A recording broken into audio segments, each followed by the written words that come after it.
Canada's central Arctic region, from the vast expanse of King William Island and the hamlet of Gjoa Haven to Victoria Island and the Arctic hub of Cambridge Bay, a cultural timeline stretching back thousands of years. We have a lot of cultural activities here in Cambridge Bay, and one of them we performed was the drum dancing. Searching for the Northwest Passage. The explorers came through here and they wintered here for 3 years in 1903. And explorers carrying on that tradition. You can't afford to push it in this place. If it lets you out, it lets you out. Now, we reveal the secrets of Canada's northern boundary. More than 160,000 kilometers of Arctic frontier. Canada over the edge.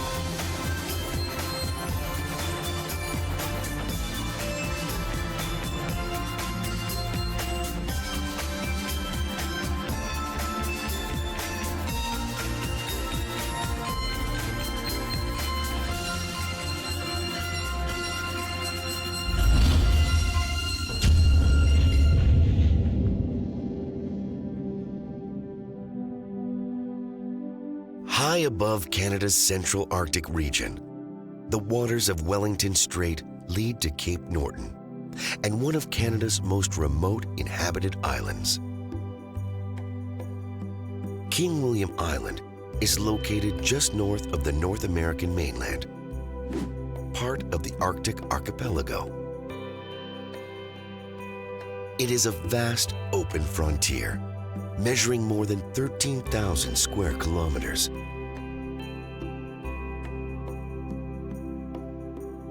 It is the 15th largest island in Canada and the 61st largest in the world. King William Island is located in the heart of Canada's Northern Territory, known as Nunavut.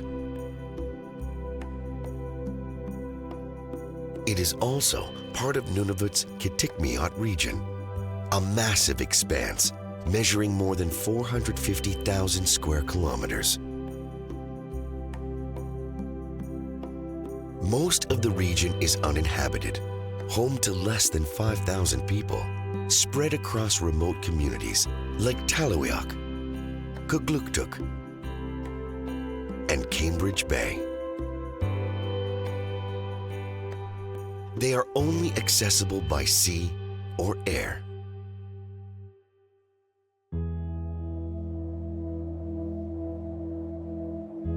And here, on the southeastern extremity of King William Island, we approach one of the region's best-known settlements. It is the hamlet of Gjoa Haven.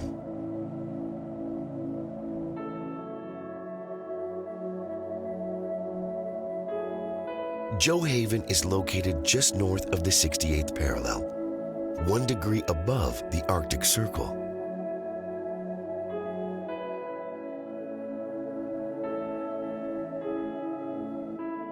It is 2,100 kilometers north of the city of Winnipeg and the only settlement on King William Island.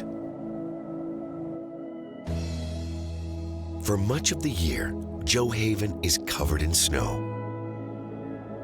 Winter temperatures can reach minus 40 degrees Celsius.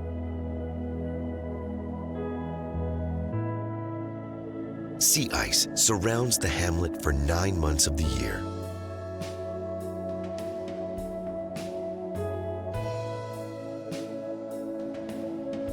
But in the heat of Arctic summer, Gjoa Haven enjoys 24-hour sunlight from May 22nd to July 21st.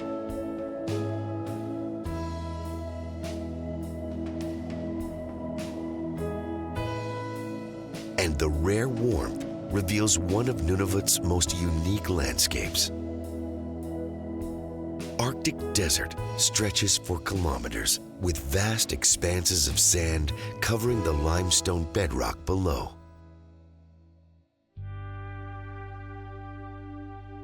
Gjoa Haven was officially established in 1961 with the opening of a trading post by the Hudson's Bay Company, a Canadian fur trading operation dating back to 1670.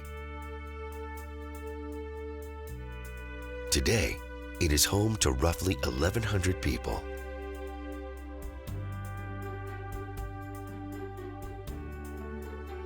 But local Inuit have called this region home for centuries.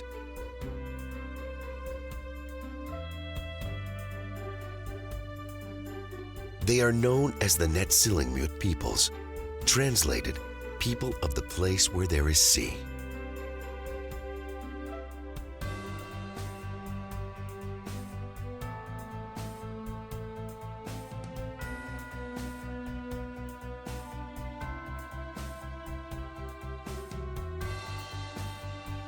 Together, they carry on the traditions of the past.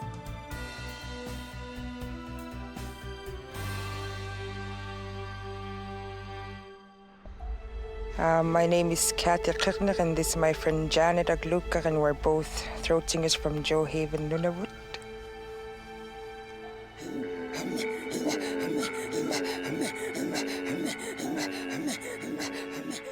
Long ago, the women would throat sing when the men go out hunting, so time can go a bit faster. And they would throat sing when they have gatherings like drum dancing.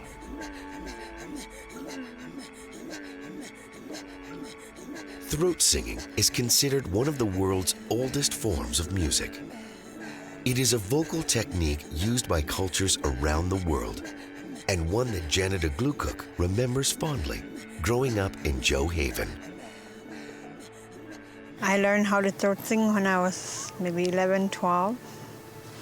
And it was really dry at first, the first time I learned, but I got used to it. And then I taught Kathy, and it was the same for her. We've known each other since we were kids in school. Best friends. Yeah. She taught me how to throat sing. It was hard at first because each time we throat sing, we would stop quickly and laugh. But we got used to it. Now we throat sing longer.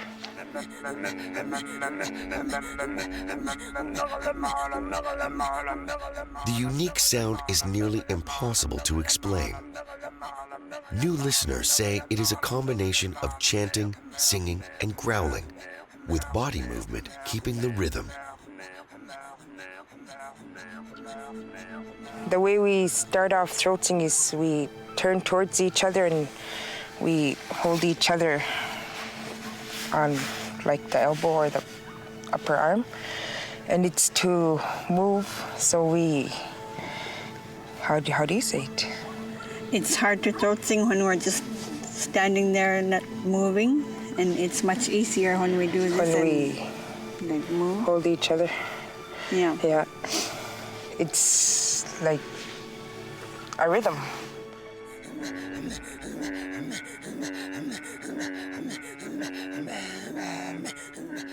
And while the songs may sound similar, they all have different meanings, well known to local performers and listeners alike.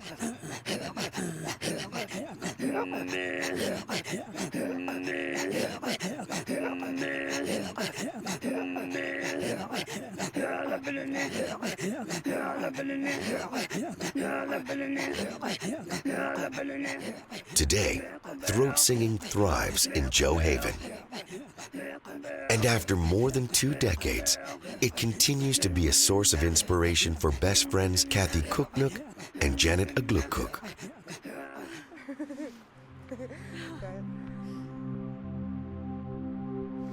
Yeah, it's important to continue or keep the throat singing alive, because that's what our ancestors did. And it's fun, it's exciting, it's funny, and it's just nice to learn. And they want to keep it going. Kids learn and they Pass it on to the younger generations.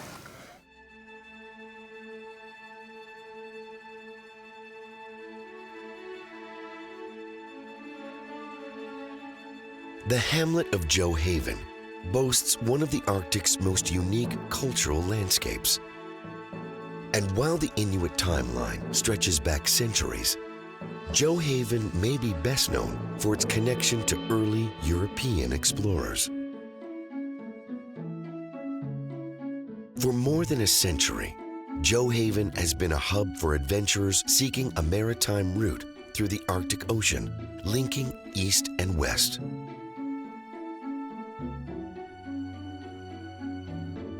That route has come to be known as the Northwest Passage. My name is Jacob Gjoa. I'm the chairperson for the Nutgilik Heritage Society here in Gjoa. The Inuktitut name for Gjoa is Ukhrukdok, meaning that land of seal blubber. We have a lot of ring seal. That's probably why it's called Ukhrukdok, meaning a lot of blubber. Since the 19th century, explorers like John Ross, Roald Amundsen, and John Franklin have passed through Gjoa. Roald Amundsen even spent 2 winters here, naming Gjoa the finest little harbor in the world. The name of Gjoa is of Amundsen's sailboat. I believe his name was, the boat's name was Gjoa, and that's how this community became Gjoa. The explorers came through here and they wintered here for 3 years in 1903, around that area, and that's how after that it became a trading post, and people start settling here around the 1960s. Through oral history, Jacob Gjoa recalls first contact between his people and the first Europeans, a tense meeting that eventually grew into a lasting friendship. My ancestors said that the explorers were carrying their rifles when they were meeting up with our local Inuit people. To my knowledge that was given to me, they slowly walked to each other. That's how they met. The explorers eventually got knowledge from these Inuit people, and that was a main way of surviving up here, and I think that's why they made it through the Northwest Passage. Today, a variety of buildings survive from Gjoa's early days, including the community's original trading post.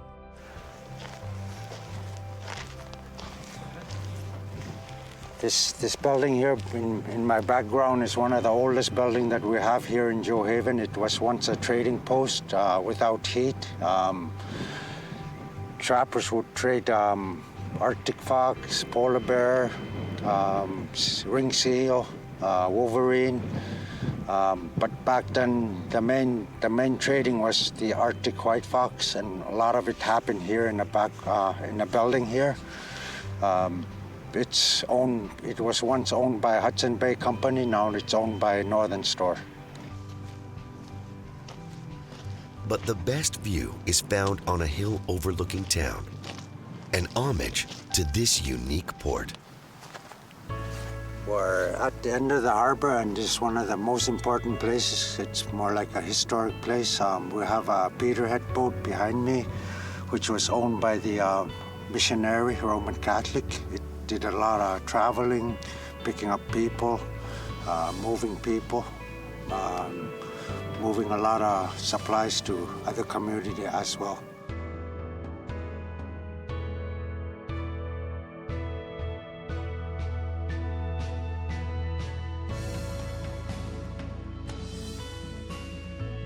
Behind me is a cairn, and there's information on Franklin, and also the first explorer that came through this Northwest Passage, Ronald Amundsen. And he was the first explorer that ever traveled through the Northwest Passage.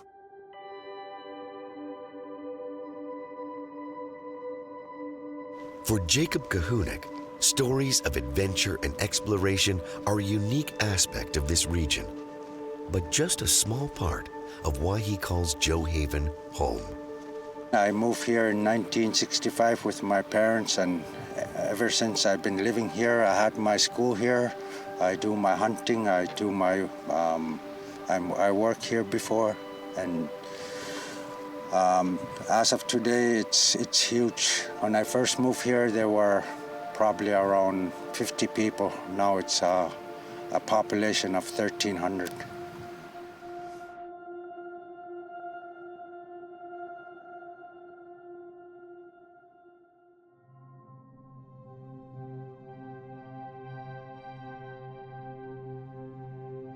Continuing west, we soar above the vast western expanse of King William Island.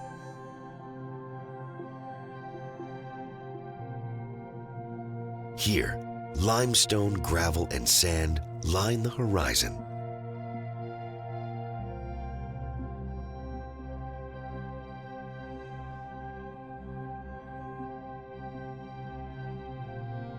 And while the landscape is flat, it is not dull.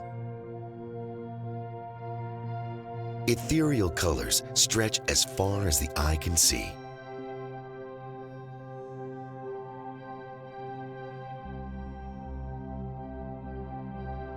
On the coast, a maze of sandbars, capes, and tiny peninsulas stretch for kilometers, including Gladman Point, McClintock Bay, and Cape John Herschel.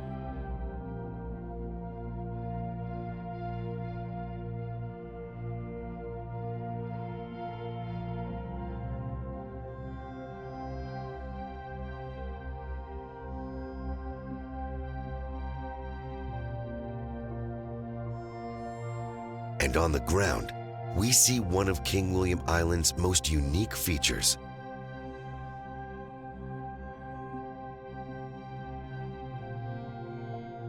This is the Gladman Point radar station, an odd sight on the Arctic tundra. It is a Cold War relic, part of the distant early warning system built in the 1950s to detect the movement of Soviet aircraft. At that time, dozens of stations lined the 69th parallel, from Alaska to the eastern Arctic. Today, the Cold War DEW line has been disbanded.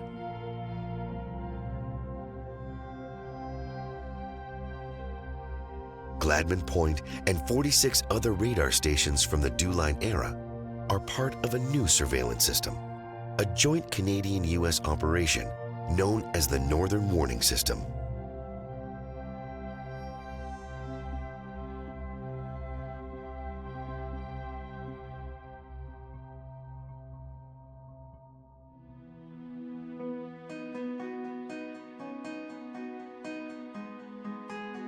"50 kilometers further, we trace the western perimeter of King William Island.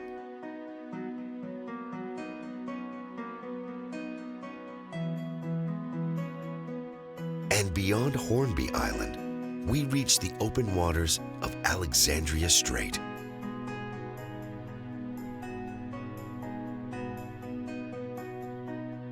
Alexandria Strait separates King William Island from the Royal Geographical Society Islands to the west.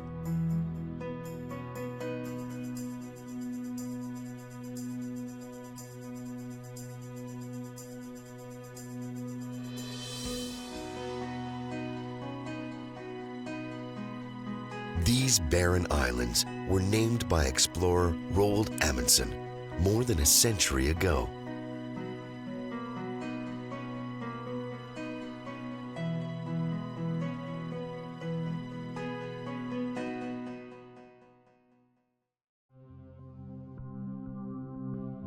And the waters surrounding remain a mystery, largely uncharted.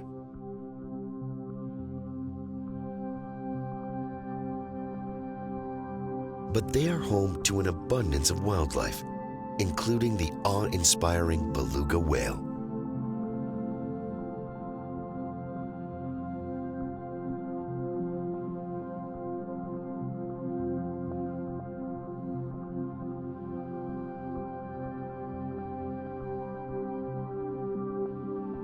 Belugas thrive in Arctic waters, traveling in pods like this one.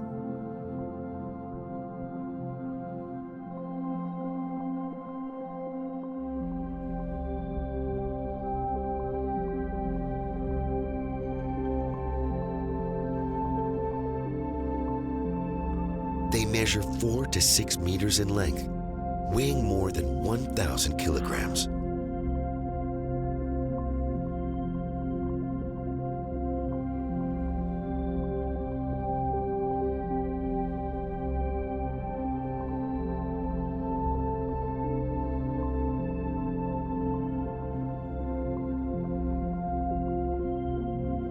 They are majestic mammals of the sea and can live up to 50 years.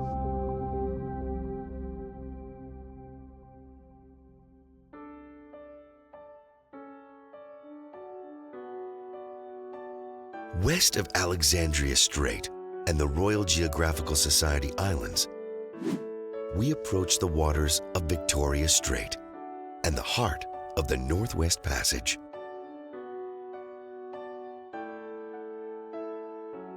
The European quest to complete the passage can be traced as early as 1819, when Edward Parry's mission ventured north into uncharted waters, west of Resolute, into Peel Sound.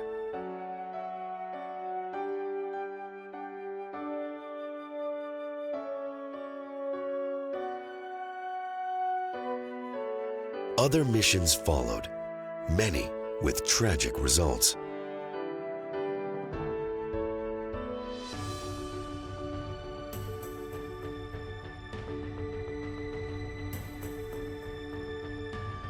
Finally, in 1903, Roald Amundsen chose a tiny 6-man crew in a converted herring vessel he called Gjoa and embarked on a 3-year journey, the first explorer to complete the Northwest Passage. Today, these waters continue to intimidate many modern mariners, but not all. Some continue to be drawn to these icy waters. I'm Jesse Osborne, captain of sailing vessel Empiricus, and here sailing the Northwest Passage with my fiance. Well, you'd be surprised how many people don't know what the Northwest Passage is. It's cold and there's not much known about it. To sum it up, I'd just say it's challenging.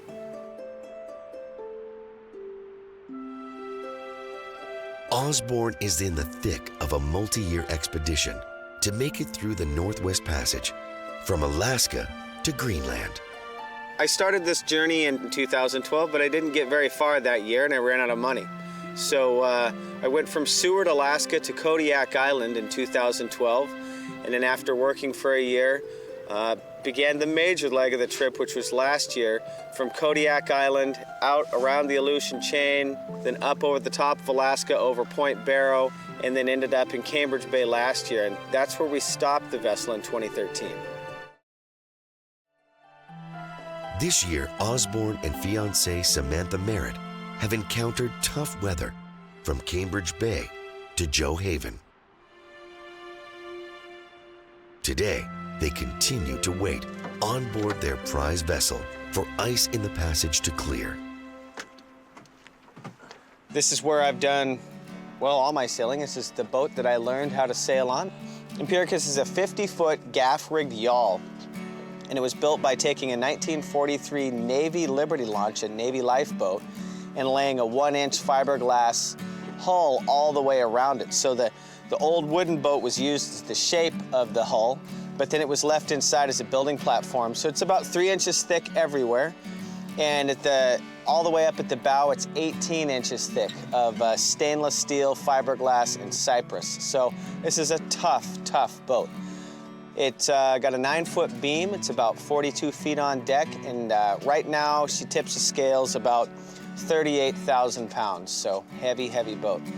I'll explain what we got on the deck here. This is all firewood. We no longer need the fuel range that we did when we started the voyage, so cut these tops out and stuffed them full of firewood for our stove. We've got diesel fuel in this one and gasoline in that all the way aft container. This is the mainsail here. It's about 435 square feet, if I remember correctly. That's the first sail I ever built. It's a triple reefed mainsail in real heavy cloth, and And so far I haven't had any problems with it, so excited about that. Headed forward here, we have the main mast, which custom boats a lot of times use very interesting things that you wouldn't suspect. Actually, both the masts on this boat are aluminum light poles, and they're just outstanding. Light poles are made to shear off at the bolts if a car hits them, and the rest of the pole's very tough. This boat's been through, well, it'll take a lot more than I can, so. Below deck, Samantha Merritt reveals the preparations for this epic journey. Hello, welcome aboard Empiricus. This is a sailboat, but it's also our home. Let me show you around. When you come in the companionway, we have the engine controls, navigation, this is kind of the business end, power bank, VHF radio. The other side here is the galley, it's the kitchen, boat speak. We have about 300 pounds of food just in the galley in a couple big, deep wells that go below the waterline, keeps everything cool. And then we also have food storage forward. And beyond the kitchen, Merritt reveals a few comforts of home and their source of heat for temperatures that may drop below zero on the autumn Arctic seas. Through here in the cabin is a bookshelf, and we have a couple settees where you can sit down, couches, essentially.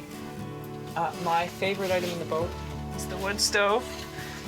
I love being warm, and I only agreed to sail the Northwest Passage because Jesse had a wood stove.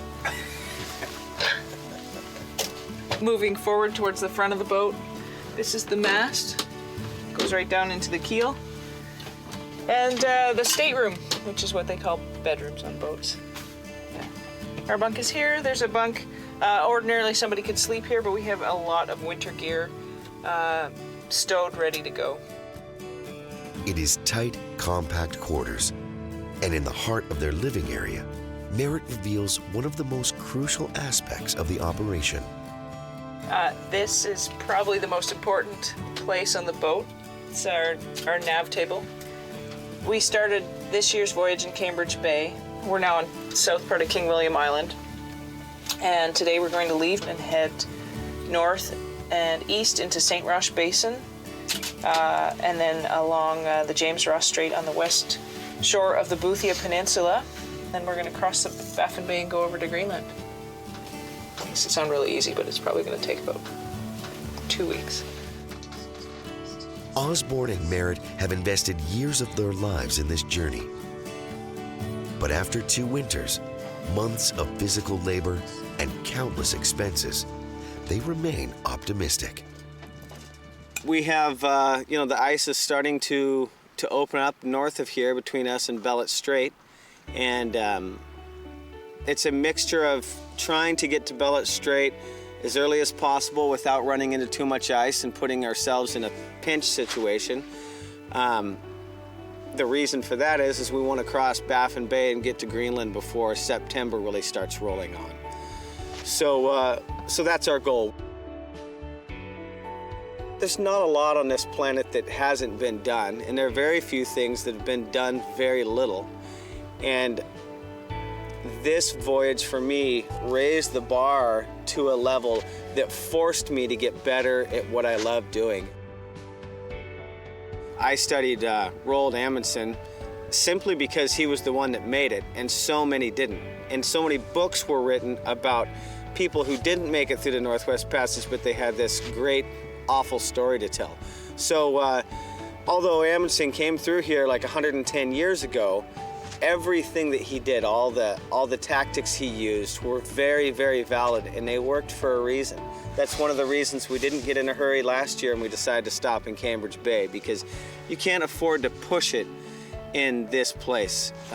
If it lets you out, it lets you out. But it's more of a tortoise and a hare routine. Slow and steady wins the race.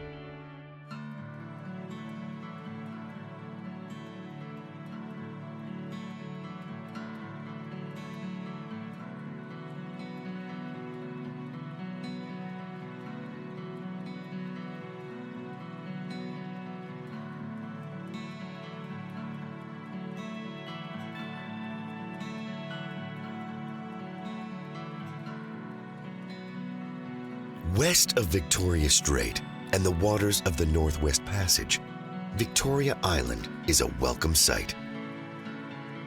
Victoria Island measures more than 200,000 square kilometers, roughly the size of Great Britain.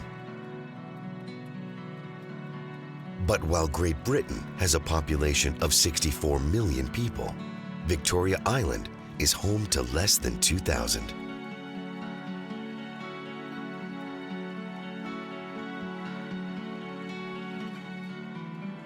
It is the second largest island in Canada and the 8th largest in the world.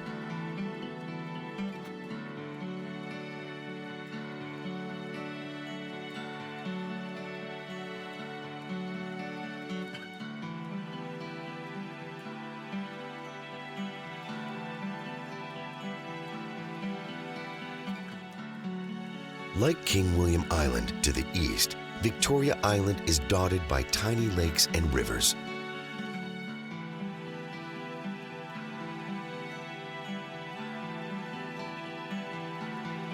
It is also home to formidable land mammals.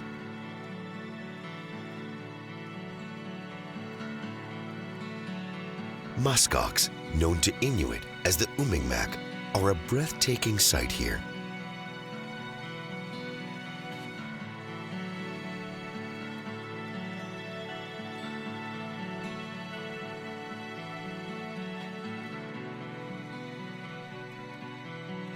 They roam the tundra, covered by a thick fur and an incredible inner coat locals call kiviat. It is said to be one of the lightest and warmest wools on Earth.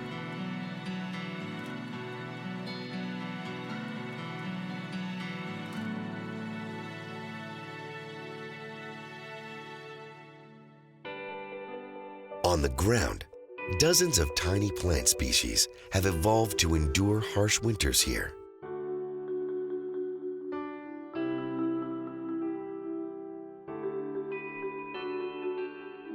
Arctic plants are like icebergs. Roughly 95% of their mass is underground, storing valuable nutrients for spring.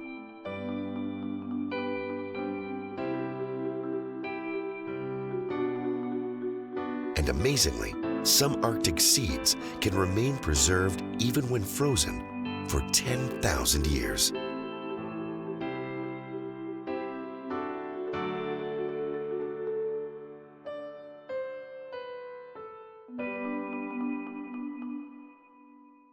"120 kilometers inland, the topography of Victoria Island begins to change.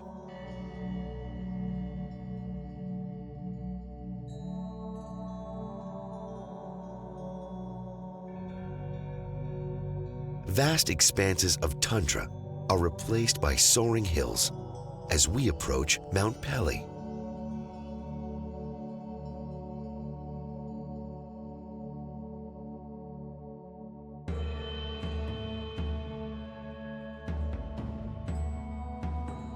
Mount Pelly is one of 3 hills that line the horizon, set in an area known as Ovaic Territorial Park.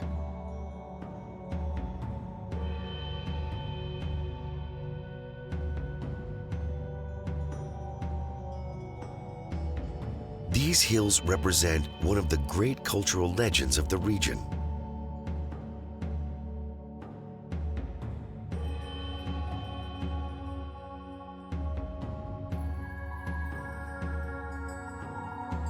Oral tradition says a family of giant Inuit were traversing Victoria Island in search of food.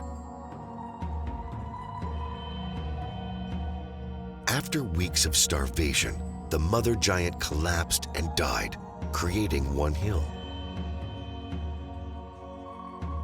Then the son collapsed, creating another. Finally, the father Ovaic fell, leaving behind one of the best-known landmarks in the region.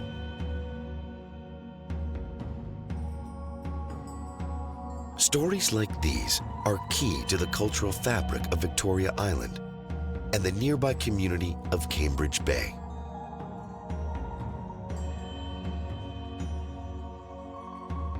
The stories and the local language are preserved by elders and organizations like the Kitikmeot Heritage Society and the Kitikmeot Inuit Association.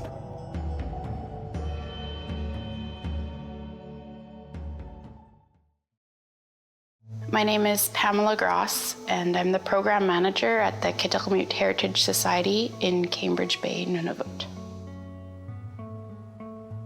The mandate for the society is to integrate traditional knowledge and language, so Inuinnaqtun language, into the society and the practice that we do through delivering cultural programming.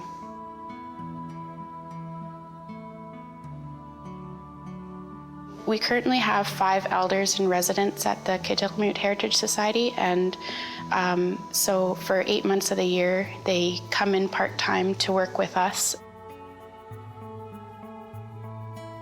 We do programming that involves the elders quite frequently, and working with the children is something that we like to do a lot, because we want to share the knowledge from not only the elders to the adults, but also to the children.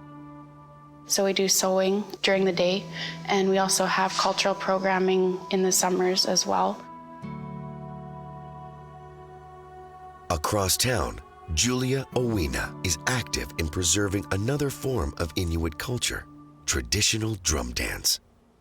We have a lot of cultural activities here in Cambridge Bay, and we've been planning some for the last number of years for language maintenance and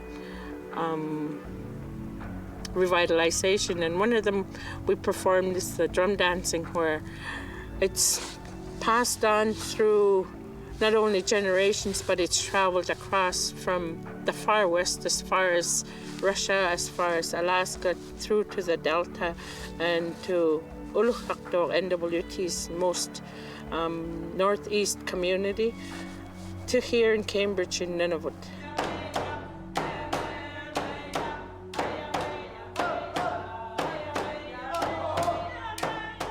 While drumming is similar throughout the North, each region has its own distinct style. There's differences in clothing, differences in dance styles. Our songs are shorter, they're more rhythmic and more upbeat.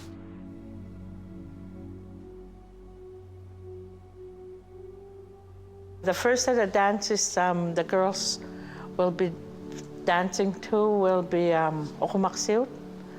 Okumaksiut is the story of the dance where people are traveling back inland from their summer camps along the coast. The first dancers we have on the floor are my daughter Trisha, Kalinda, and Sarah. And I'm Julia, and my husband Jerry.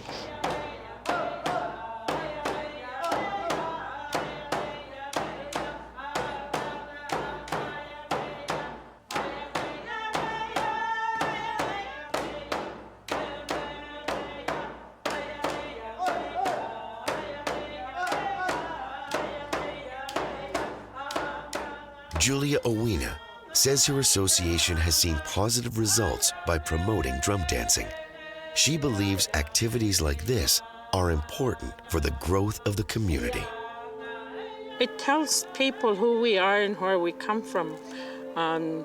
Dance stories, a lot of the stories that are passed on from generation to generation is passed on through song and through dance. And since joining, we've been able to expand it to the youth in the community and the school in the community, and we have had a lot more people join.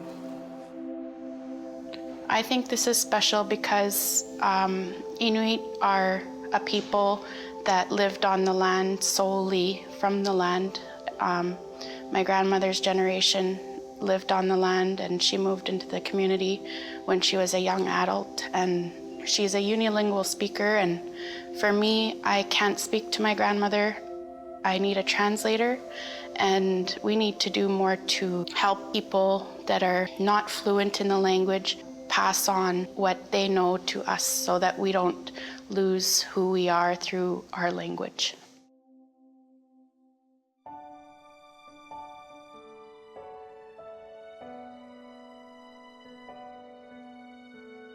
15 kilometers west of Mount Pelly and Oveok Territorial Park, Cambridge Bay is a major hub of the Central Arctic region.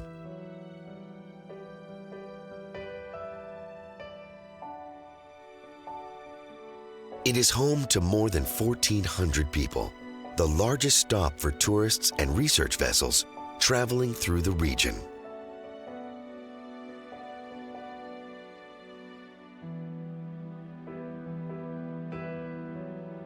Amazingly, archaeological sites here indicate a human presence dating back 4,000 years, a timeline that coincides with the pharaohs of ancient Egypt.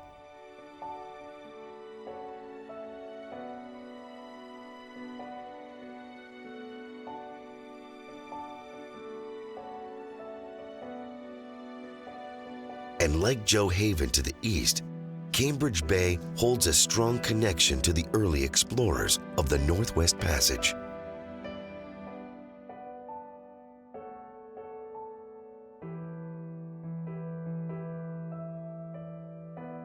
Here in the harbor, the shipwreck Maud has been a landmark for more than 80 years.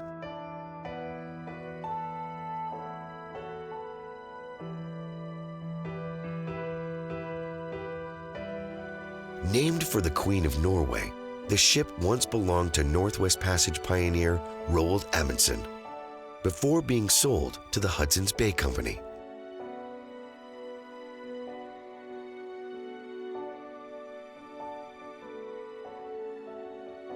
It was later used as a floating warehouse and wireless station until it sank in 1930. Today, plans are in place to bring the Maud back home to Norway.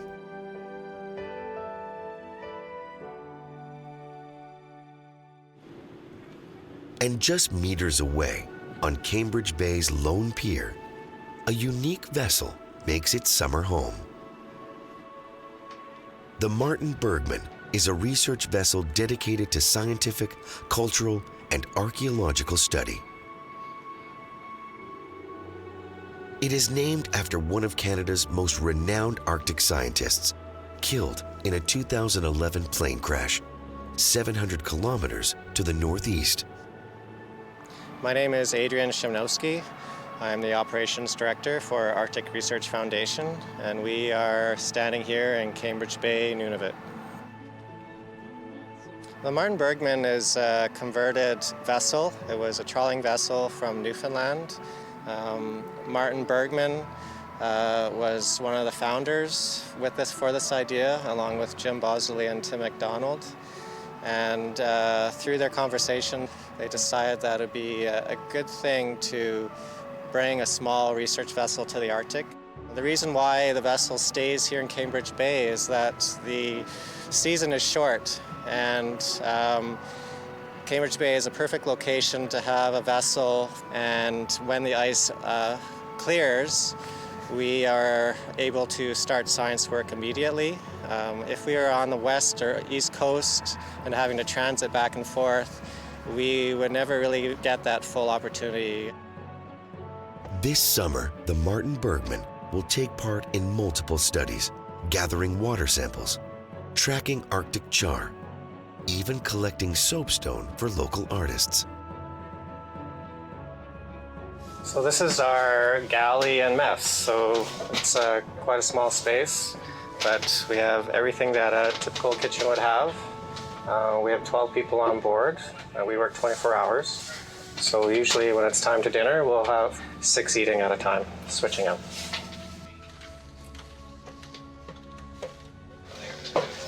We are now on the bridge. So this is where all the fun happens on the ship. This is where we have all our instrumentation, our GPS satellite. Also, this is where the Parks Canada crew set their survey equipment. This is the lab space on the RV Martin Bergman. In this lab space, we check over AUV equipment or other scientific equipment. Today, the crew is preparing for their most anticipated mission of the summer, This AUV, or Autonomous Underwater Vehicle, is a remote-controlled probe that will be used to search for the lost ships of Sir John Franklin, last seen in 1845. Experts believe the HMS Erebus and HMS Terror sank not far from Gjoa Haven, off King William Island. Along with our vessel, we'll be rendezvousing with the Coast Guard vessel Laurier, also a Navy vessel, and a private One Oceans North. And together, this group of ships will be surveying and deploying different launches in a coordinated effort. Personally, I'm excited to be part of the project. Every day I learn more about the Arctic. The collaborations with our partners is always growing. And it's interesting to be part of history. Well, this story, it kind of describes what it's like in the north. The environment is always changing. Whether it was 200 years ago or currently, we're always faced with the same conditions, that weather can be unpredictable, it's harsh climate. You could have all the technology in the world, but you're still going to face the Arctic, the climate. And as the Martin Bergman set sail, crew members are unaware they will soon be part of one of the world's great marine archaeological discoveries. The Martin Bergman and its autonomous underwater vehicle is just days away from playing a key role in locating the HMS Erebus that has been lost for nearly 170 years.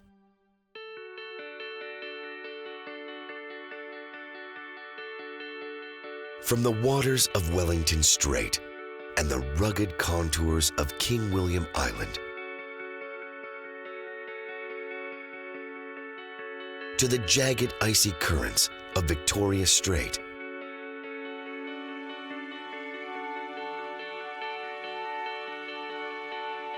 to the soaring slopes of Mount Pelly and Oveik Territorial Park, the landscapes and waterways of Canada's Central Arctic region are marked by barren beauty and cultural wonders.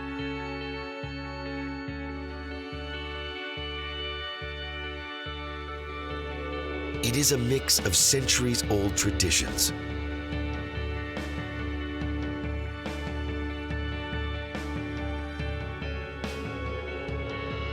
bold new adventures,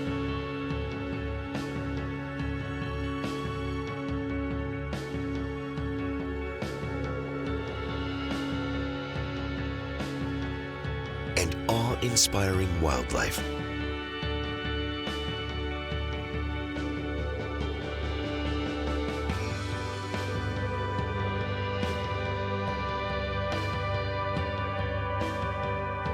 On a world-famous waterway,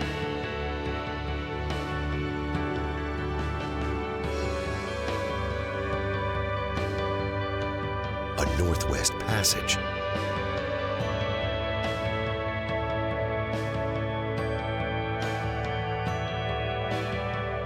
that continues to be discovered here on the edge of Canada.